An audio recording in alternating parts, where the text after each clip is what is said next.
नमस्कार। Colonel academy के इस ऑनलाइन प्लेटफार्म पर आपका एक बार फिर से स्वागत है। पिछले कुछ वीडियोज़ में हमने आपको संविधान के टॉपिक पढ़ाए, विधि का एक टॉपिक पढ़ाया, आईपीसी का चैप्टर था आत्मरक्षा का अधिकार। जो बच्चे नहीं देख पाए हैं वो पीछे जा कर के उस टॉपिक पर गहराई से उसका अवलोकन कर सकते हैं। आज हम किसी टॉपिक पर चर्चा नहीं करेंगे, यानी कि कोई चैप्टर नहीं पढ़ाएंगे। आज हम उत्तर प्रदेश सब इंस्पेक्टर परीक्षा की तैयारी को कैसे आसानी से करें, कैसे करने से आपको सफलता प्राप्त करना थोड़ा आसान हो सकता है, उस पर हम चर्चा करने वाले हैं। उसकी रणनीति पर चर्चा करने वाले हैं। आपको जो अभ्यर्थी इस परीक्षा की तैयारी कर रहे हैं उनको मालूम होगा कि 5,500 वैकेंसी सब इंस्पेक्टर के लिए जल्द ही आने वाली है। लॉकडाउन होने से पहले पूरी तैयारी हो चुकी थी और शायद लॉकडाउन ना हुआ होता तो अब तक हम उस परीक्षा की तैयारी कर रहे होते, शायद हम उसका फॉर्म वगैरह भर चुके होते। तो अब धीरे धीरे सब कुछ ठीक हो रहा है। कोरोना कम तो नहीं हो रहा है फ़िलहाल, लेकिन चीज़ें ओपन हो रही हैं। सरकार अब आगे बढ़ रही है, लोग भी आगे बढ़ रहे हैं, तो उम्मीद कर सकते हैं कि जल्द ही इसकी वैकेंसी आएगी और आप इसकी तैयारी करेंगे। लेकिन उससे पहले कैसे करें ये रणनीति जान लेना आवश्यक होता है।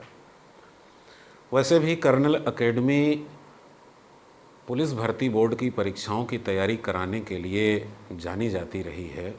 तमाम महत्वपूर्ण संस्थाओं में जो इस परीक्षा की तैयारी कराने के लिए हैं उसमें से एक स्थान कर्नल एकेडमी का भी आता रहा है। कर्नल एकेडमी से बहुत से छात्र सफल हुए हैं जो पुलिस सेवा में आज लगे हुए हैं, देश की सेवा कर रहे हैं, उस पुलिस प्रणाली में शामिल होकर के, उस सिस्टम का हिस्सा बन करके। तो वास्तव में इस फील्ड का काफ़ी अनुभव रहा है हमें और हमारी संस्था के लोगों को।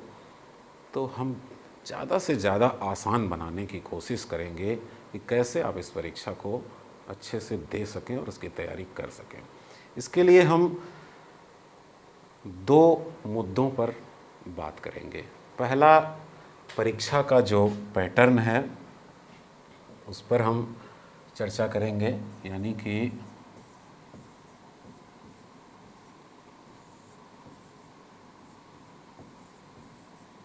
परीक्षा पैटर्न पर चर्चा करेंगे, ये पहला बिंदु होगा। और दूसरा, जो कि इसका एक महत्वपूर्ण हिस्सा बन गया है, जिसको आप स्केलिंग कह सकते हैं, अंकों का नॉर्मलाइजेशन कह सकते हैं।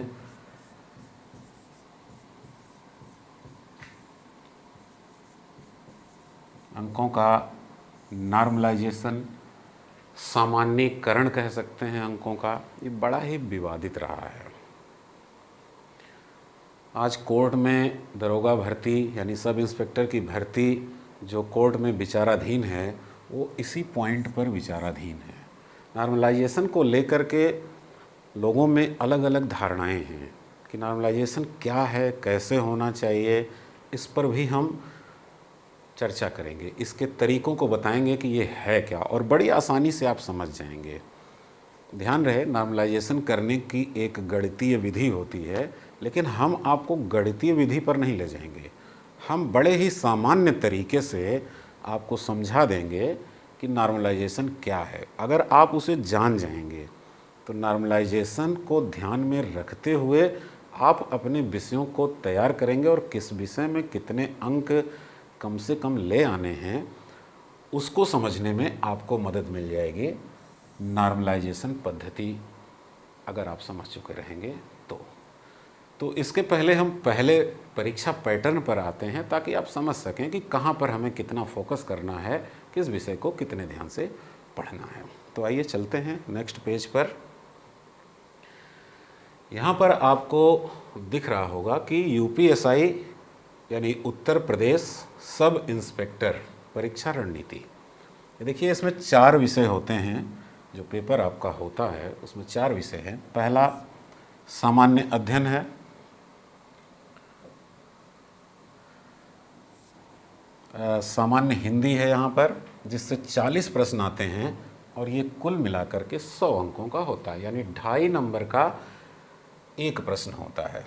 यही स्थिति यहाँ भी है। मूल विधि, संविधान, सामान्य ज्ञान से 40 प्रश्न आएंगे, ये भी 100 अंक का होगा। गणित से 40 प्रश्न आएंगे, ये भी 100 अंक का होगा। और रीजनिंग से भी 40 प्रश्न आएंगे, 100 अंक का होगा। यानी कि कुल मिलाकर के 400 अंकों का प्रश्न पत्र होता है। यहाँ पर जो दूसरा प्रश्न पत्र है, मूल विधि, संविधान और सामान्य ज्ञान, इसको आमतौर पर बच्चे जीएस बोल देते हैं, लेकिन ऐसा बोलना या ऐसा सोचना ये आपकी पहली गलती हो जाती है।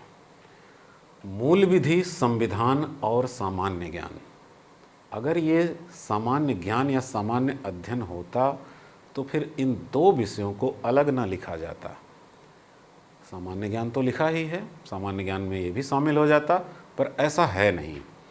मूल विधि अलग है, संविधान अलग है और सामान्य ज्ञान अलग है। ये स्पष्ट रूप में अलग तब और हो जाता है जब भर्ती बोर्ड ने घोषित करके कह दिया कि 12 प्रश्न मूल विधि से, 12 प्रश्न संविधान से पूछे जाएंगे और 12 जोड़ देंगे तो 24 हो जाता है, यानी कि 16 प्रश्न सामान्य ज्ञान से पूछे जाएंगे। तो सामान्य ज्ञान अलग हो जाता है और संविधान मूल विधि अलग हो जाता है, यानी कि इसे आपको सामान्य अध्ययन के तौर पर नहीं, सामान्य ज्ञान के तौर पर नहीं, बल्कि एक सब्जेक्ट के रूप में डीपली पढ़ना पड़ेगा। वैसे भी जान लीजिए कि अगर संविधान विधि के साथ जुड़ जाता है तो वह संविधान नहीं बल्कि संवैधानिक विधि हो जाता है, यानी यहाँ पर संविधान को भी आप एक विधि के रूप में पढ़ेंगे। अब देखिए, गणित और रीजनिंग तमाम परीक्षाओं में ये सिलेबस में शामिल होते हैं, तो मुझे लगता है कि इनके प्रश्नों को आप समझते हैं।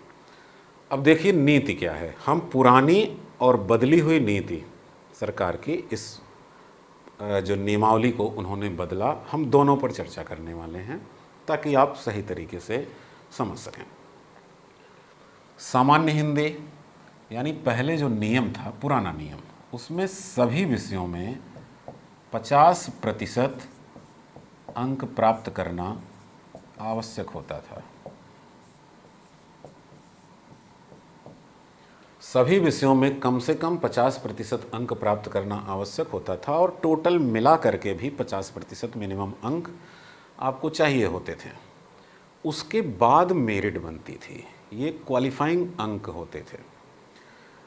पिछली जो 2016 की दरोगा भर्ती हुई, उसमें एक बड़ी बात ये उभर करके आई कि 6 लाख लोगों ने, लगभग 6 लाख लोगों ने परीक्षा दिया था और ऐसे छात्र जिनकी जो सभी विषयों में 50% अंक प्राप्त कर रहे थे,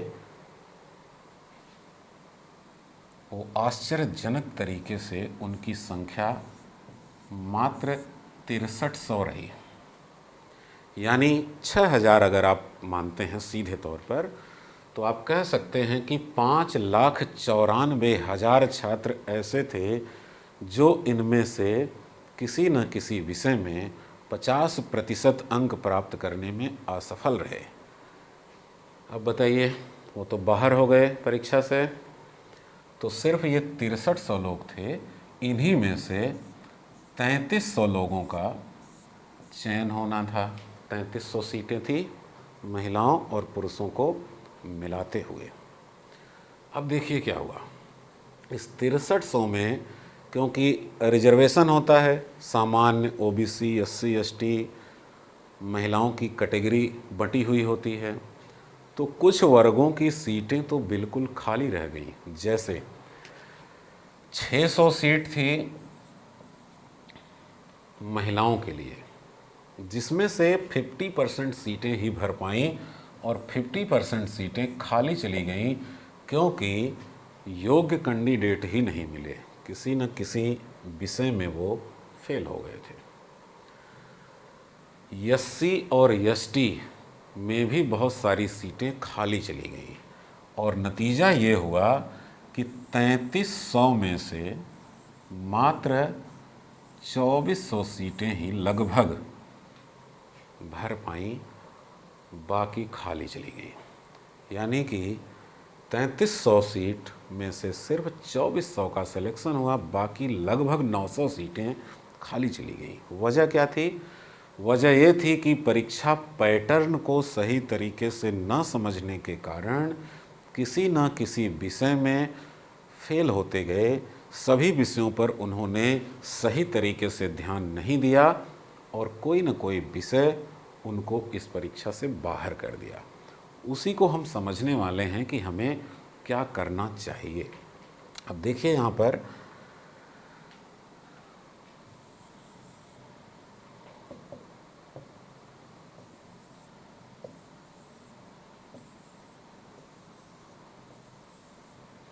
देखिए,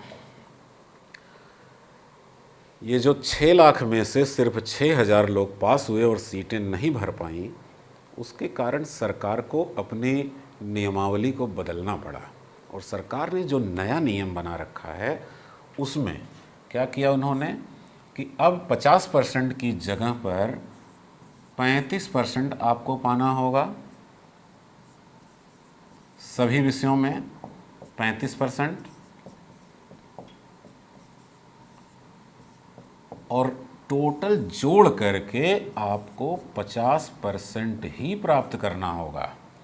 यानी कि प्रत्येक विषय में अब 35% अंक लाना होगा, लेकिन टोटल जोड़ करके 50% से ऊपर होना चाहिए। वही लोग क्वालिफाई माने जाएंगे और फिर उसमें मेरिट की दौड़ होगी, यानी कि किसकी मेरिट ज़्यादा है उस रूप में उसका सिलेक्शन होगा। ये सभी वर्गों के लिए ये नियम लागू होगा। अब देखिए, अब कई बार सवाल ये उठता है कि पहला नियम अच्छा था या दूसरा अच्छा था। तो जो परीक्षार्थी सभी विषयों में औसत ज्ञान रखते हैं, यानी कि सभी विषयों में 50% अंक पाने की क्षमता रखते हैं या रखते थे, उनके लिए तो पुराना नियम अच्छा था, क्योंकि फाइट नहीं थी। आप सोच लीजिए कि 6 लाख परीक्षार्थियों में अगर सिर्फ 6000 फाइट में आ पाते हैं तो काम तो आसान हो जाता है। लेकिन कोई ऐसा परीक्षार्थी जो इन सभी में से कुछ विषयों में, एक विषय में 50% नहीं प्राप्त कर पाता है, उसका वो विषय कमज़ोर है। जैसे मान लीजिए कि कोई इंग्लिश मीडियम का छात्र है और हिंदी में कमज़ोर है, तो बाकी विषयों में तो मेरिट बना सकता है, हिंदी में अगर 35% भी लाने में कामयाब रहा तो हो सकता है कि उसे सफलता प्राप्त हो जाए। सीधे मान लीजिए कि जो औसत जानकारी सभी में रखते हैं, यानी 50% प्राप्त कर सकते थे, उनके लिए पुराना नियम अच्छा था, और जिस छात्र को किसी एक विषय में तकलीफ़ है, एक विषय में वो अच्छा नहीं कर पाता है, उसके लिए ये दूसरा नियम अच्छा है। और जो छात्र एक से अधिक विषयों में अच्छे नहीं हैं, उनके लिए न ये नियम अच्छा है और न ये नया वाला नियम अच्छा है। उनको मेहनत करनी पड़ेगी, उनको सीखना पड़ेगा कि हमें काम कैसे करना है। अब देखिएगा, अब हम आपको बता रहे हैं कि आपको करना क्या है ऐसी परिस्थिति में। एक उदाहरण से आप समझिए। उदाहरण क्या, एक आंकड़ा लगाइएगा। जैसे ऑफलाइन क्लास में जो हमने पढ़ाया, और वहाँ पर मैं इस तरह से सर्वे भी किया करता था, बच्चों से पूछता था कि इस विषय में इतने प्रश्न दिए जाएं तो आप औसतन कितना कर पाएंगे। इसका बड़ा लंबा अनुभव है, और जो उत्तर मुझे मिलते थे उसी आधार पर मैं आपसे बात करने वाला हूँ। जैसे मान लीजिए सामान्य हिंदी के 40 प्रश्न आपको मिलते हैं, तो औसतन आप कितना करेंगे? बिल्कुल एग्जैक्ट आंकड़ा देने की आवश्यकता नहीं है, क्योंकि वो परीक्षा देने के बाद ही पता चलता है। मैं ये कहना चाहता हूँ कि 40 प्रश्न हैं तो हो सकता है कुछ छात्र हों 40 के 40 कर ले जाएं, हो सकता है कुछ छात्र हों जो 20 भी ना कर पाएँ। मैं एक औसत अंक चाहता हूँ कि आप फ़िलहाल अभी आपको एक पेपर दिया जाए तो आप कितना कर पाएंगे। तो जो मुझे आंकड़े मिलते थे उस हिसाब से लगभग 30 प्रश्न लोगों का कहना होता था कि हम 40 में 30 हिंदी में अभी कर सकते हैं। हिंदी हमारी भाषा है, मातृभाषा है, राजभाषा है, हम उसमें काम करते हैं। खास करके जो उत्तर भारत है वहाँ तो आसान है, तो मान सकते हैं कि 30 मिल सकता है। मूल विधि, संविधान, सामान्य ज्ञान, ये नया विषय है आपके लिए, इसलिए इस पर हम लास्ट में चर्चा करते हैं। हम आते हैं गणित पर।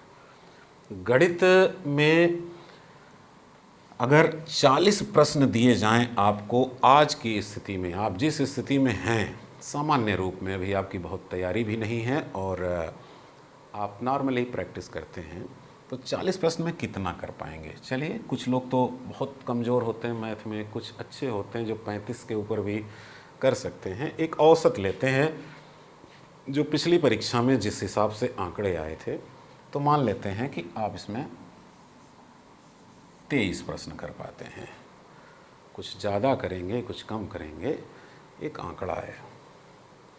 रीजनिंग, जाहिर सी बात है, रीजनिंग मैथ की तुलना में थोड़ा आसान तो रहेगी सभी छात्रों के लिए, तो इससे ज़्यादा ही करेंगे और शायद हिंदी के बराबर आप रीजनिंग में कर लें या 1-2 प्रश्न आगे पीछे करें। मान लेता हूँ कि आप 30 प्रश्न करेंगे।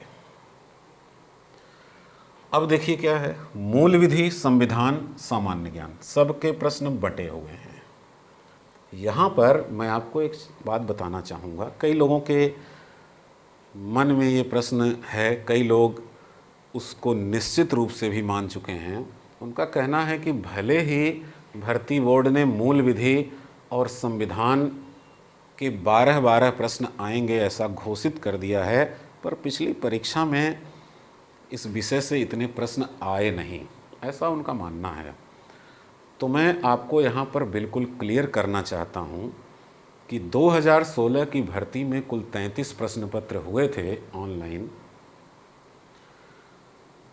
और जब परीक्षाएं हो रही थीं तो प्रश्न पत्र तो बाहर आ नहीं रहे थे। तो बच्चे मुझे भी बता रहे थे कि सर, मूल विधि और संविधान से प्रश्नों की संख्या कम है। तो मुझे बड़ा आश्चर्य हुआ कि सरकार की नोटिस के बावजूद भी कम क्यों है। बाद में जब परीक्षा समाप्त हुई तो प्रिंट आउट निकला प्रश्नों का, प्रश्न पत्रों का, और मैंने उसको खुद देखा और मैं आपको बता रहा हूँ, प्रश्न पत्र आज भी पड़े हुए हैं साइट पर पुलिस भर्ती बोर्ड के। कोई भी प्रश्न पत्र ऐसा नहीं था जिसमें मानक का उल्लंघन किया गया हो। सभी प्रश्न पत्रों में मूल विधि और संविधान से 12-12 प्रश्न, कुछ प्रश्न मूल विधि में ज़्यादा तो संविधान में कम, संविधान में ज़्यादा तो मूल विधि में कम, लेकिन 24 से कम किसी भी प्रश्न पत्र में यहाँ से सवाल नहीं है। यानी कि मानक को बिल्कुल पूरा किया गया। कभी कभी लोगों को लगता है कि ये जो सवाल है वो इस विषय का नहीं है, वो किसी और विषय का है। जैसे मैं एक एग्ज़ाम्पल देता हूँ आपको। जैसे मान लीजिए एक सवाल है, कई बार आता भी है परीक्षाओं में, कि आपसे एक सवाल पूछा जाए कि आप एक कार चालक हैं, आप कार चला रहे हैं और किसी व्यक्ति की उस कार से दुर्घटना हो जाती है। यानी आप ड्राइवर हैं, आप कार चला रहे हैं और किसी को दुर्घटना कर देते हैं। भीड़ जमा हो जाती है गांव की, तो आप क्या करेंगे। पहला ऑप्शन आएगा कि आप उस व्यक्ति को अपनी गाड़ी में रख करके हॉस्पिटल पहुंचाएंगे। दूसरा ऑप्शन है कि आप ग्रामीणों की मदद से या वहाँ जमा हुए लोगों की मदद से आप उस व्यक्ति को हॉस्पिटल ले जाएंगे। तीसरा ऑप्शन है कि आप वहीं खड़े होकर के पुलिस को सूचना देंगे। चौथा ऑप्शन है कि आप भाग जाएंगे। क्या जवाब होगा? जब इस प्रश्न को मैं सामने बैठे हुए छात्रों से भी पूछा करता था या किसी अन्य से भी चर्चा करता था तो जवाब आता था, कुछ का जवाब आता था उसे हॉस्पिटल ले जाएंगे, कुछ का जवाब आता था कि ग्रामीणों की मदद से उसे हॉस्पिटल पहुंचाएंगे, चिकित्सीय सुविधाएं दिलाएंगे। क्योंकि ये प्रश्न पढ़ते ही आपको लगता है, कुछ बच्चों को लगता है कि ये नीति शास्त्र का प्रश्न है, कुछ बच्चों को लगता है कि ये रीजनिंग का प्रश्न है। लेकिन मैं आपको बता दूं कि यह मोटर यान अधिनियम, जो कि आपके सिलेबस का एक हिस्सा है, एक एक्ट है, एक विधि है, उसका सवाल है और उसमें स्पष्ट प्रावधान किया गया है। मैं उस टॉपिक को आपको मूल विधि में पढ़ाऊंगा तो क्रमशः चलूँगा। और उसमें कहा गया है कि ऐसी परिस्थिति में, क्योंकि ग्रामीण गुस्से में होते हैं, तो आप भाग जाएंगे। यानी चौथा ऑप्शन आपका सही होगा कि आप भाग जाएंगे वहाँ से। ये विधि का प्रश्न है। क्यों भाग जाएंगे? क्योंकि ग्रामीण क्रोधित हैं। आप इलाज कराने की बजाय हो सकता है स्वयं आपका इलाज कराने की नौबत आ जाए, एक और अपराध वहाँ पर होने की संभावनाएं हैं। आप भाग जाएंगे, आप भागेंगे, नज़दीकी पुलिस के यहाँ जाएंगे, उसको सारी सूचना देंगे। उसके आगे का बहुत लंबा प्रोसीजर है जो कि मैं विधि पढ़ाते हुए आपको बताऊंगा।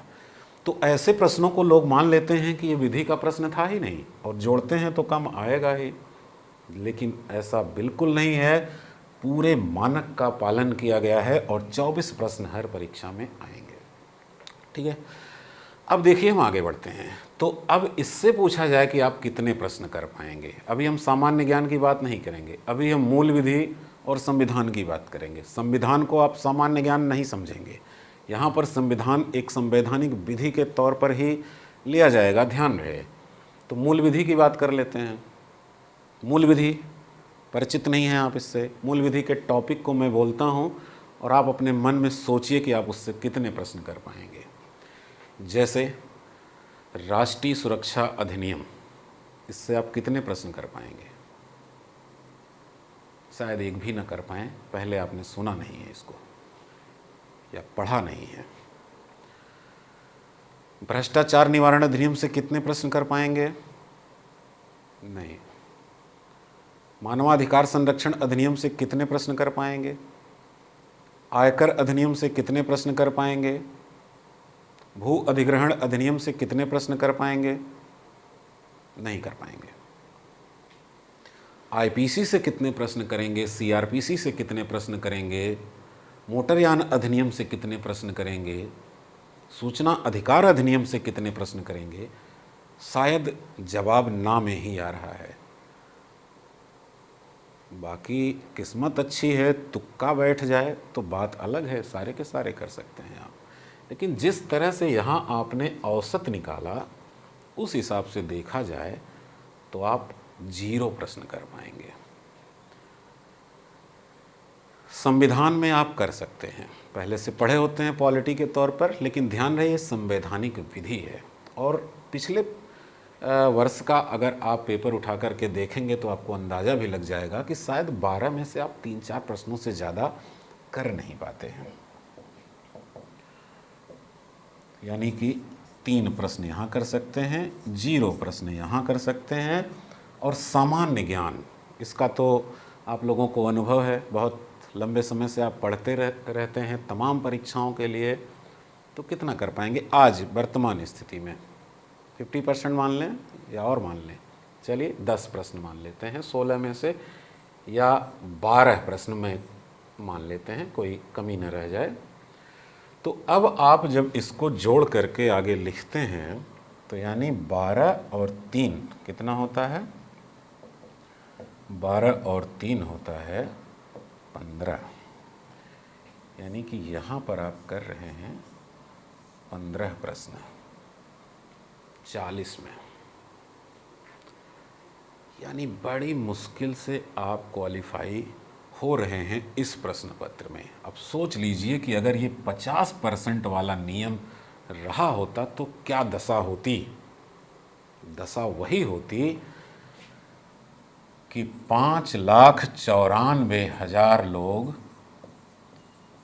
फेल हो जाते और 6300 लोग पास होते। ये इसी कारण से हुआ था क्योंकि लोगों को परीक्षा पैटर्न की स्पष्ट जानकारी नहीं होने के कारण उन्होंने अपने परंपरागत विषयों पर ध्यान लगाया और एक विषय में फेल हो गए। जो फेल होने के सबसे ज़्यादा आंकड़े थे वो इस दूसरे विषय में थे और दूसरे नंबर पर वो गणित में फेल हुए। तो कैसे पढ़ना, किस पर फोकस करना है, वो काम आपको करना है। मैं आपको अब समझाता हूँ कि आप करेंगे क्या। इसको आप जोड़ लीजिए। ये 30 हुआ, ये 30 हुआ, 60 हो गए। 60 और 15 75 हो जाते हैं। 75 और 23 75 और 20 95, 3 98। यानी कि 98 प्रश्न आप इस सेक्शन से कर रहे हैं और सामान्य ज्ञान से आप कर रहे हैं 12 प्रश्न। चलिए हम देखते हैं इधर।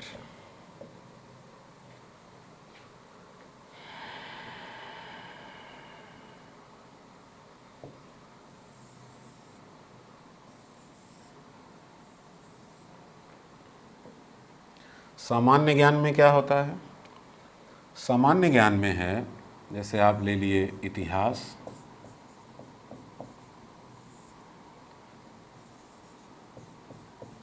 भूगोल, साइंस यानी कि विज्ञान, संविधान आप वहीं पढ़ चुके हैं। आप करंट अफेयर्स ले सकते हैं यानी कि समसामयिकी।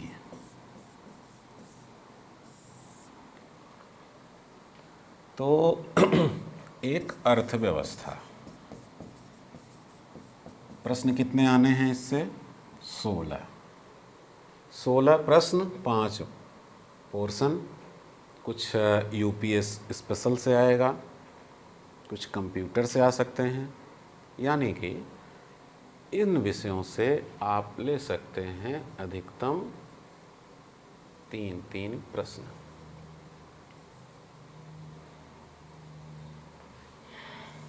एक प्रश्न कहीं और से आ जाएगा।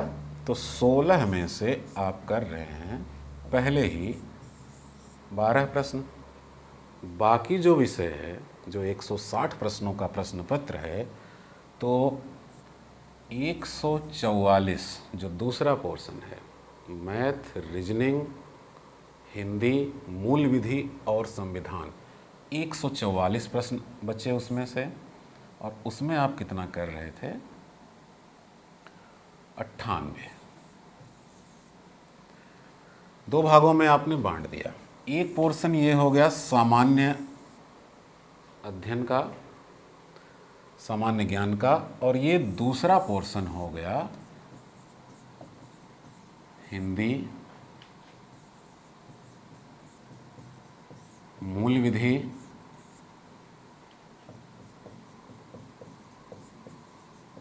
संविधान,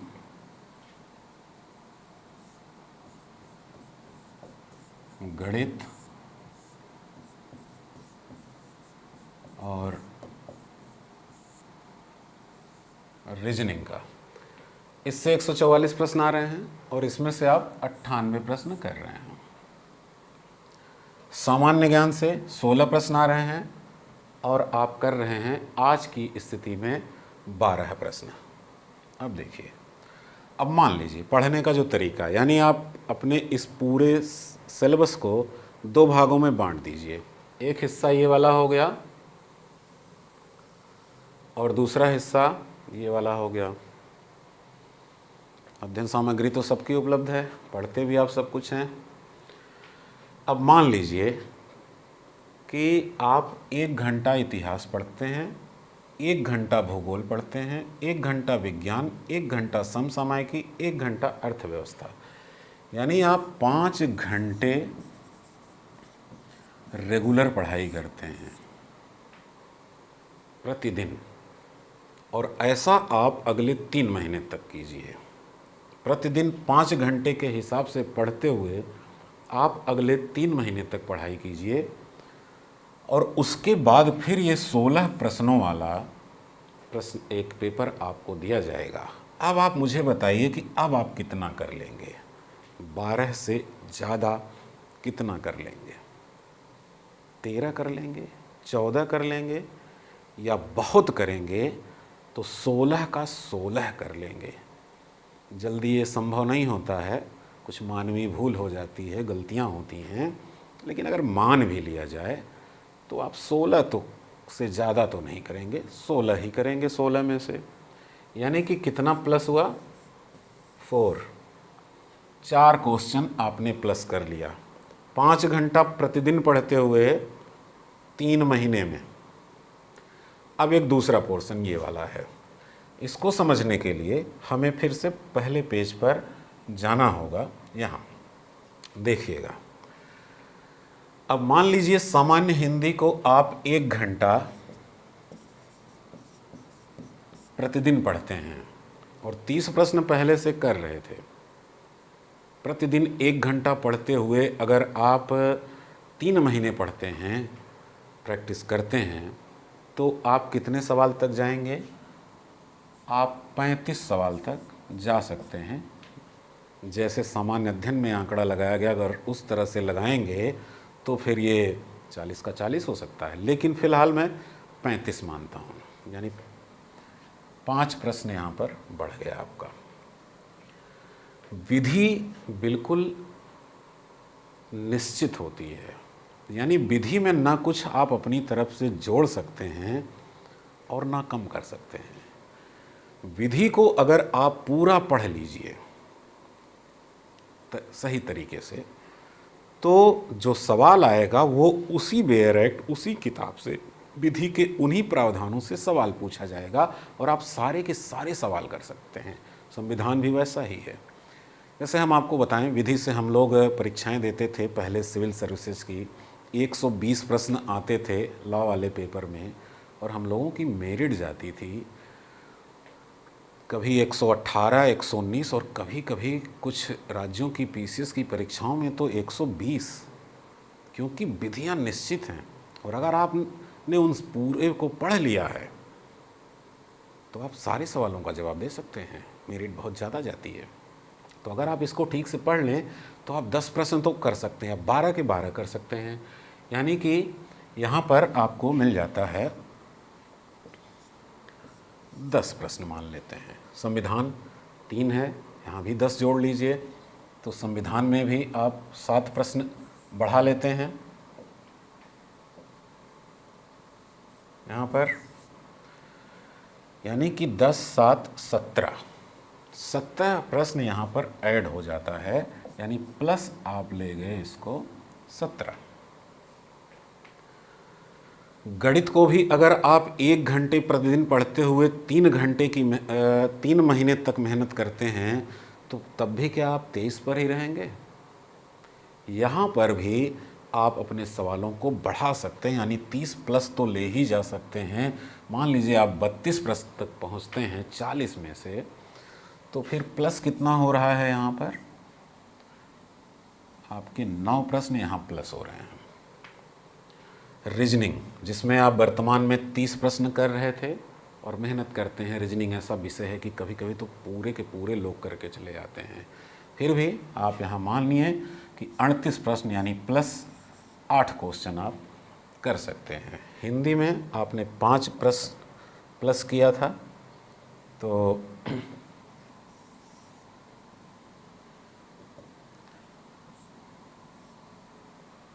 अब देखिए कितना हो जाता है भाई,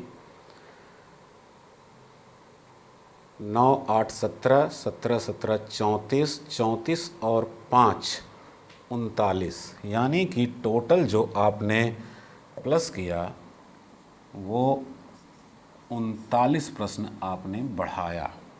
ठीक है, वापस आते हैं अपने इस पेज पर। यानी 5 घंटे प्रतिदिन मेहनत करते हुए आप 4 सवाल बढ़ा ले जाते हैं, और 4 घंटे प्रतिदिन मेहनत करते हुए 3 महीने में आप 39 प्रश्न बढ़ा लेते हैं। फ़ायदा किस में ज़्यादा दिख रहा है? तो मैं कहना ये चाहता हूँ कि आप उन विषयों पर फोकस कीजिए जहाँ पर प्रश्नों को बढ़ाने के स्कोप हैं, यानी कि उन 4 विषयों पर। यहाँ आप ज़्यादा ताकत दिखाइए अपनी, क्योंकि यहाँ पर पहले आप लगभग 98 प्रश्न कर रहे थे 144 में, और अभी क्योंकि प्रश्नों की संख्या है बची हुई है तो आप बढ़ा रहे हैं 39। यहाँ पर क्या है, ये विषय भी बड़ा है, क्योंकि हो सकता है जितना टाइम आपको ढंग से इतिहास पढ़ने में लग जाए उतने में आप इन सबको ख़त्म कर लें। तो कम मेहनत में ज़्यादा प्रश्न आ रहे हैं।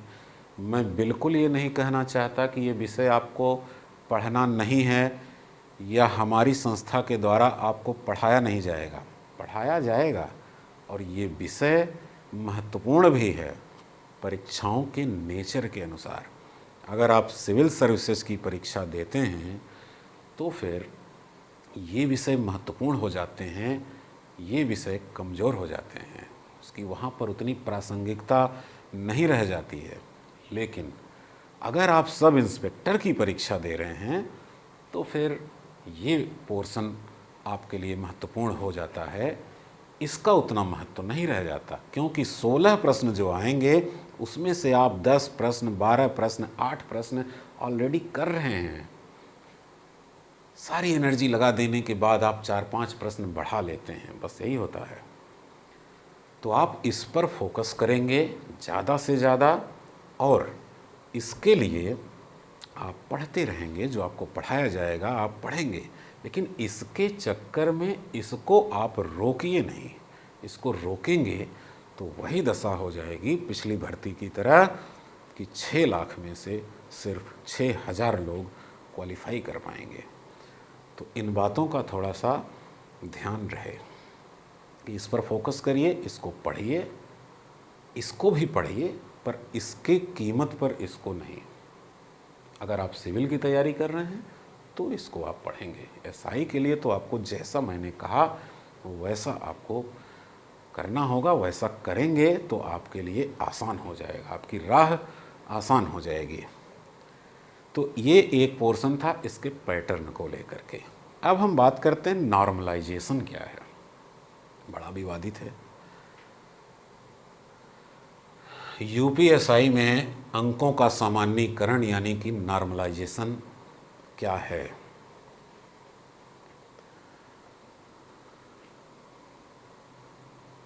इसको समझने के लिए आपको एक बात दिमाग में रखनी होगी। पहली बात तो ये कि जिस भी परीक्षा में एक से अधिक सेट होते हैं, पेपर सेट, वहाँ नॉर्मलाइजेशन होगा।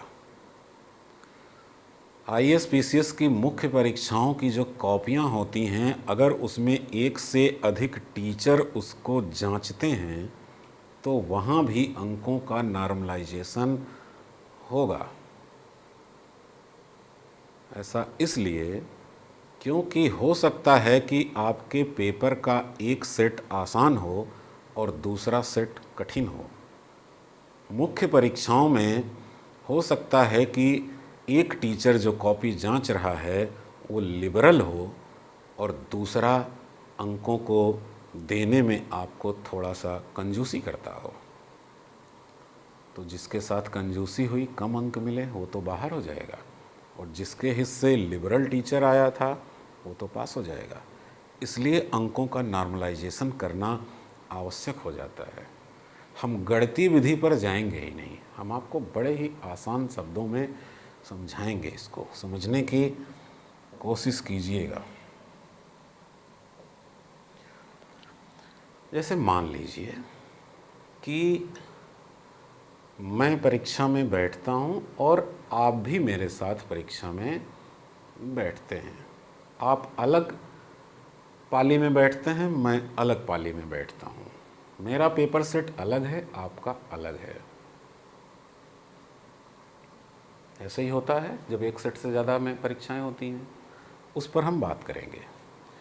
नॉर्मली देखिए, मान लीजिए कि 100 अंकों का एक पेपर है और मैं उसमें प्राप्त करता हूँ 80 अंक।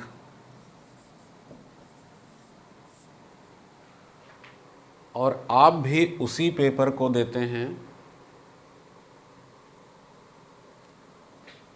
या आप दूसरे पेपर को देते हैं, दूसरे सेट में बैठे हुए हैं, दूसरी पाली में बैठ के परीक्षा दे रहे हैं और आपका पेपर भी 100 अंक का है, आप भी प्राप्त करते हैं 80 अंक।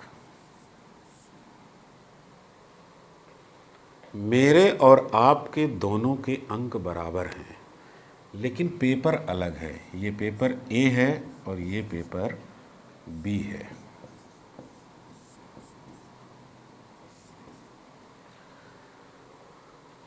पेपर ए कठिन है, पेपर बी आसान है।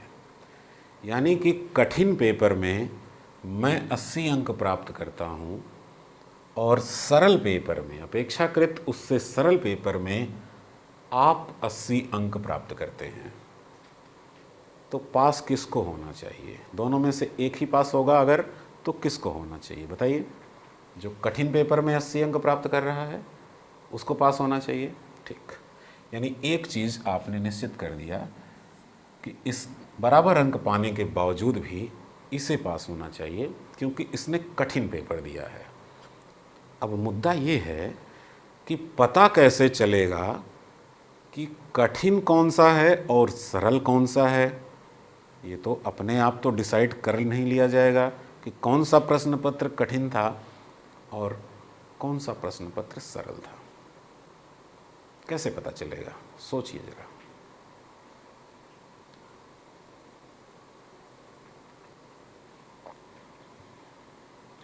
ये ऐसे पता चलेगा, जैसे 33 पालियों में परीक्षा हुई यूपीएसआई की 2016 की, और हर पाली में करीब 18,000 छात्र बैठे हुए थे।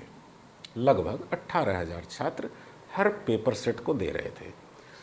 तो इन 18,000 छात्रों के द्वारा प्राप्त अंकों का औसत निकाला जाएगा और वो औसत आया 80 मान लीजिए। और इस पेपर को भी 18,000 लोगों ने दिया और इन 18,000 छात्रों के द्वारा प्राप्त सभी अंकों का औसत निकाला गया, तो ये औसत आया 90। अब आप बताइए कौन सा पेपर कठिन है? पता चल जाएगा कि नहीं? क्योंकि एक व्यक्ति यहाँ डिसाइड नहीं कर रहा है। यहाँ 18,000 लोग इस प्रश्न पत्र को दे रहे हैं, 18,000 लोग इस प्रश्न पत्र को दे रहे हैं और दोनों के द्वारा प्राप्त अंकों का औसत निकाला जा रहा है। औसत इसका आया 80 और इसका औसत आया 90। यानी ये प्रश्न पत्र सरल है। सिर्फ सरल ही नहीं है, ये भी पता चल जा रहा है कि कितना सरल है। यानी इस प्रश्न पत्र की तुलना में यह प्रश्न पत्र 10 अंक सरल है। यानी कि आपके द्वारा प्राप्त 90 अंक और मेरे द्वारा प्राप्त 80 अंक बराबर हैं। मेरिट तो एक अंक पर बनेगी और अंकों का सामान्यीकरण होगा। कैसे? अगर आपको, यानी इस प्रश्न पत्र के अभ्यर्थियों को इस प्रश्न पत्र के अभ्यर्थियों के बराबर करना है, तो या तो इस 80 में 10 जोड़ के इनको भी 90 कर दीजिए, या फिर इस 90 में से इसमें से 5 अंक माइनस कर दीजिए और इसमें 5 अंक प्लस कर दीजिए। कोई भी इस तरह की विधि हो जाती है। यानी पूरा का 90 में से 10 हटा के जोड़ दीजिए, या 5 इसमें से घटा दीजिए और 5 इसमें जोड़ दीजिए। इसको नॉर्मलाइजेशन कहा जाता है। तो इस तरह से सामान्यीकरण हो जाता है। अब यहाँ पर देखिए, कभी कभी सवाल ये उठता है कि इसी प्रश्न पत्र को देने वाले छात्र को किसी को 10 अंक प्लस किया गया और मेरे ही पाली में बैठे हुए किसी अन्य छात्र को 8 अंक प्लस किया गया, 5 अंक प्लस किया गया। ऐसी भी चीज़ें आती हैं। जाहिर सी बात है, सभी लोग 10 प्रश्न 10 अंक पाने का अधिकार थोड़ी रखते हैं। इस 80 पर 10 मिल रहा है, यानी कि अगर आपका परफॉर्मेंस 80 से कम है, अगर आप इसी 100 में 40 अंक प्राप्त करते हैं सिर्फ, तो आपकी योग्यता उतनी ही है कि आप अगर 40 अंक प्राप्त किए हैं तो आपको 10 की बजाय 5 अंक बढ़ाए जाएंगे। इसलिए वो दिखता है कि किसमें कम है किसमें ज़्यादा। इस तरह से नॉर्मलाइजेशन हो जाता है। बाकी जो विधि है, उत्तर प्रदेश लोक सेवा आयोग की विधि ही अपनाई गई है भर्ती बोर्ड के द्वारा। उसमें एक बड़ा गणितीय सूत्र है, सूत्र मुझे नहीं मालूम, लेकिन सूत्र का जो परिणाम होता है वो ऐसा ही होता है। अब यहाँ पर सवाल ये है, जो विवाद भी चल रहा है हाई कोर्ट में, और अभी तो निर्णय वहाँ से आया, सुप्रीम कोर्ट पहुँच गई सरकार और दूसरे पक्ष के लोग, कि अंकों का नॉर्मलाइजेशन अभ्यर्थी द्वारा प्राप्त रा अंकों के आधार पर हो, यानी कि ये जो 50% का मामला था, कम से कम प्राप्त करना था, ये नॉर्मलाइजेशन के बाद 50% देखा जाएगा या नॉर्मलाइजेशन के पहले देखा जाएगा। तो अगर नॉर्मलाइजेशन करने के बाद 50% देखा जाए तो फिर नॉर्मलाइजेशन हुआ ही नहीं। मान लीजिए आपका पेपर मैथ का सेक्शन बहुत कठिन आया हुआ है और आप उसमें क्वालिफाइंग अंक 35% से एक कम रह जाते हैं क्योंकि वो कठिन था, तब तो आप बाहर हो जाएंगे। आपके अंकों का तो नॉर्मलाइजेशन ही नहीं हो पाएगा।